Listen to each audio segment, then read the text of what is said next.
قبول کیوں نہیں ہوگی نماز اے لوگوں، ذرا نماز میں دل کو جھکا لیا جائے۔ مئو نگر پالیکا کے سابق چیئرمین جناب محمد طیب پالکی صاحب اور چیئرمینی کے امیدوار تھے جناب عابد اختر صاحب، وہ بھی ہمارے درمیان موجود ہیں اور اجلاس کی صدارت کر رہے مئو کی شاہی جامع مسجد کے امام و خطیب حضرت مولانا قاری مسیح الرحمان صاحب قاسمی دامت برکاتہم۔ اب میں آخر میں حضرت مولانا افتخار احمد صاحب مفتاحی دامت برکاتہم شیخ الحدیث جامع مفتاح العلوم مئو کو نہایتی ادب و احترام سے مدعو کر رہا ہوں کہ حضرت تشریف لائیں اور اپنے مواعظ حسنہ سے ہم لوگوں کو مستفیض فرمائیں۔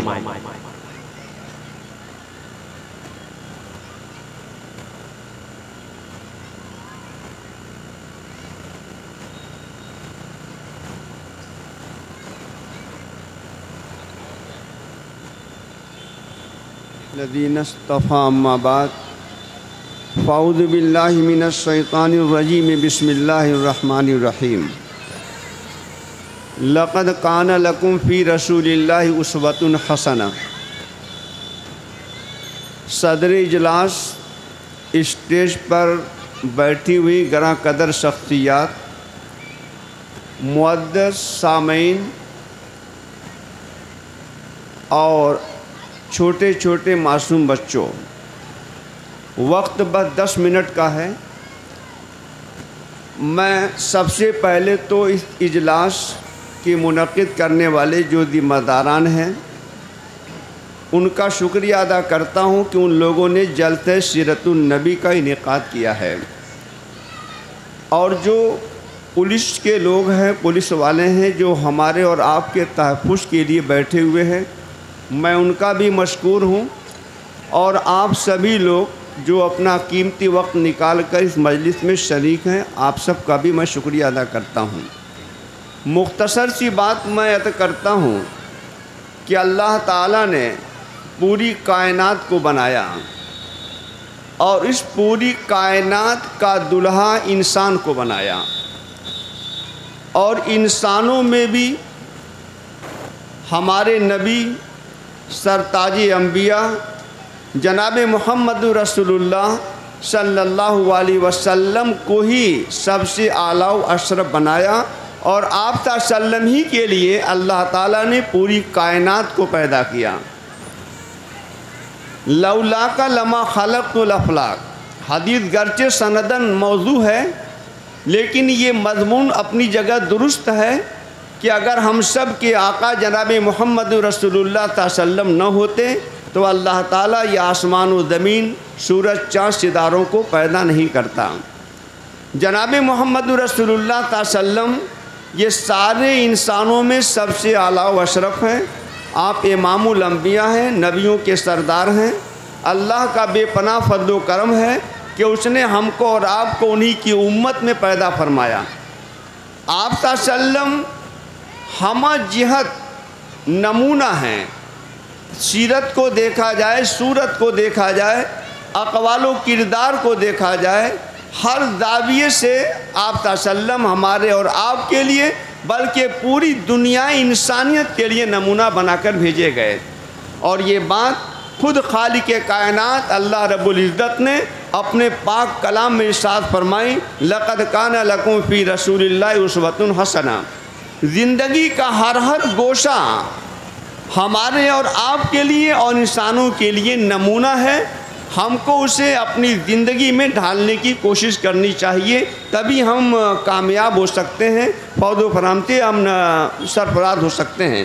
دیکھیے اللہ کے نبی جو ہمہ جہت نمونہ بن کر دنیا میں آئے، اب نمونے کو دیکھنا ہو تو آپ دیکھیے کہ سارے انسانوں کے سردار ہیں، سارے نبیوں کے امام ہیں، لیکن اس کے باوجود آپ کی تحمل مزاجی کو دیکھا جائے، بردباری کو دیکھا جائے، اخلاق و کردار کو دیکھا جائے تو دیکھنے کے بعد ہم اور آپ حیرت میں پڑ جاتے ہیں۔ آپ سوچئے کہ سارے انسانوں کے سردار ہیں۔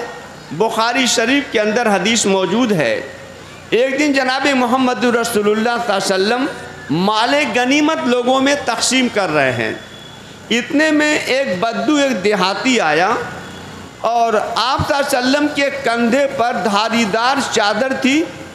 وہ دیہاتی بڑی تیزی کے ساتھ، شدت کے ساتھ اس چادر کو کھینچتا ہے اور یوں کھینچتا ہے کہ آپ کے مبارک گردن پر داغ پڑ جاتی ہے، اس کے نشانات پڑ جاتے ہیں۔ ایک صحابی فوری دوڑے اس بدو کی طرف، دوسرے صحابی دوڑے اس بدو کی طرف کہ آقا نامدار صلی اللہ علیہ وسلم کے ساتھ یہ نادیبہ حرکت کیوں کر رہا ہے؟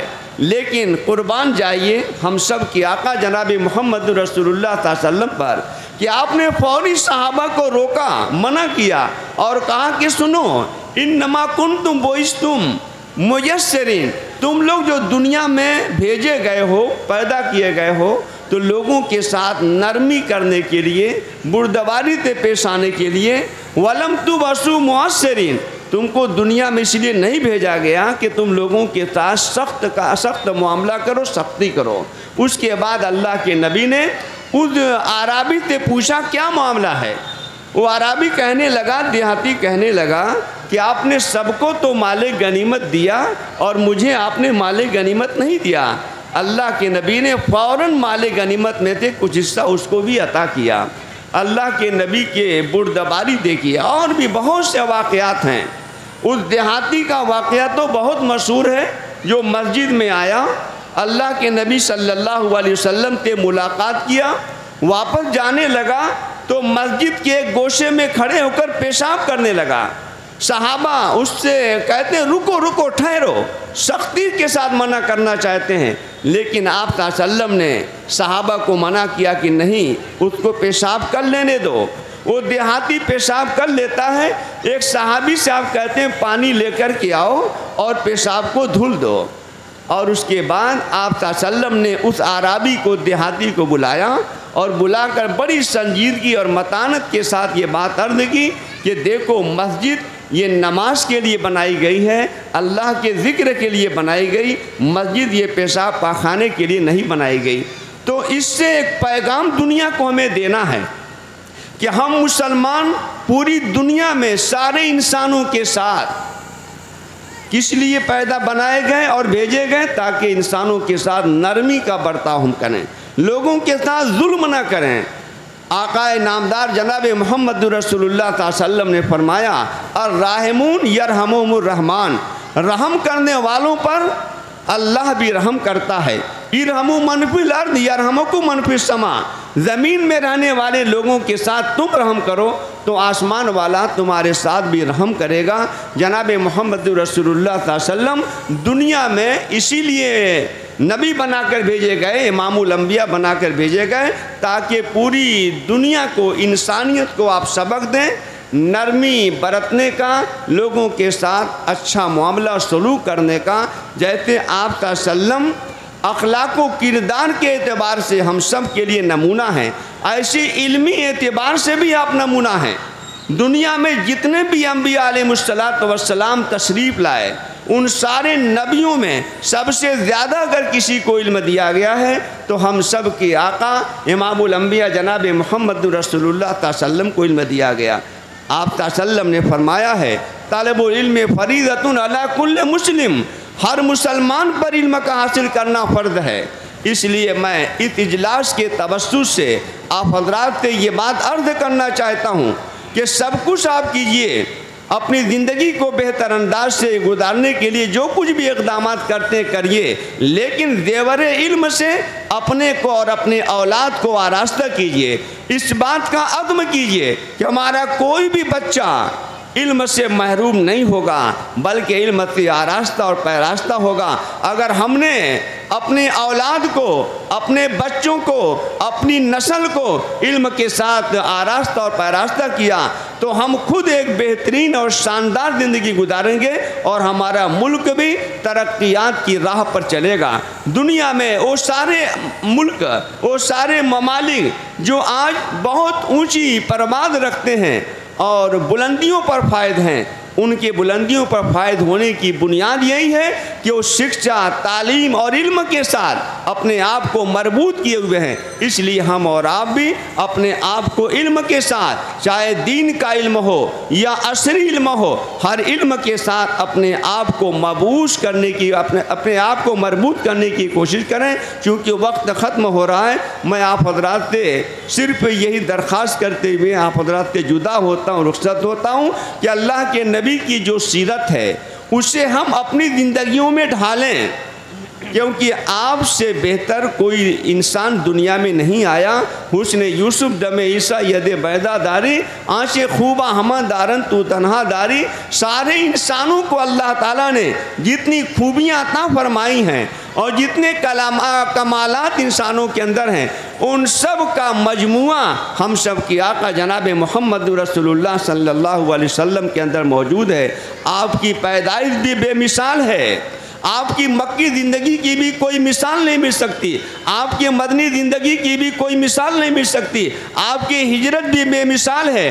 گویا زندگی کے ایک ایک گوشے کو اگر ہم دیکھیں، اس کی مثال ہم دنیا میں تلاش کرنا چاہیں تو اس کی مثال دنیا میں ہم تلاش نہیں کر سکتے۔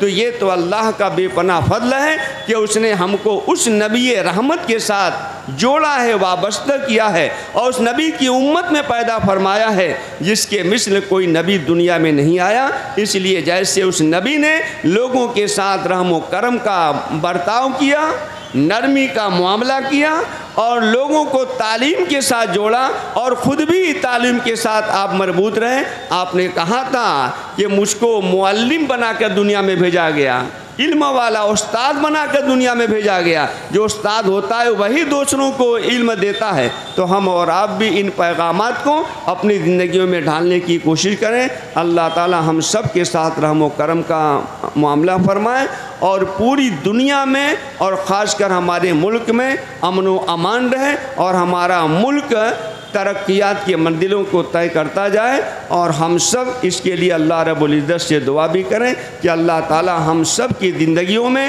سیرت نبی کو پیدا فرمائے اور آپ صلی اللہ علیہ وسلم کی جو بھی تعلیمات ہیں، جو آپ کے احکامات ہیں، ان پر چلنے کی اور عمل کرنے کی توفیق عطا فرمائے۔ وآخر دعوانا الحمدللہ رب العالمین۔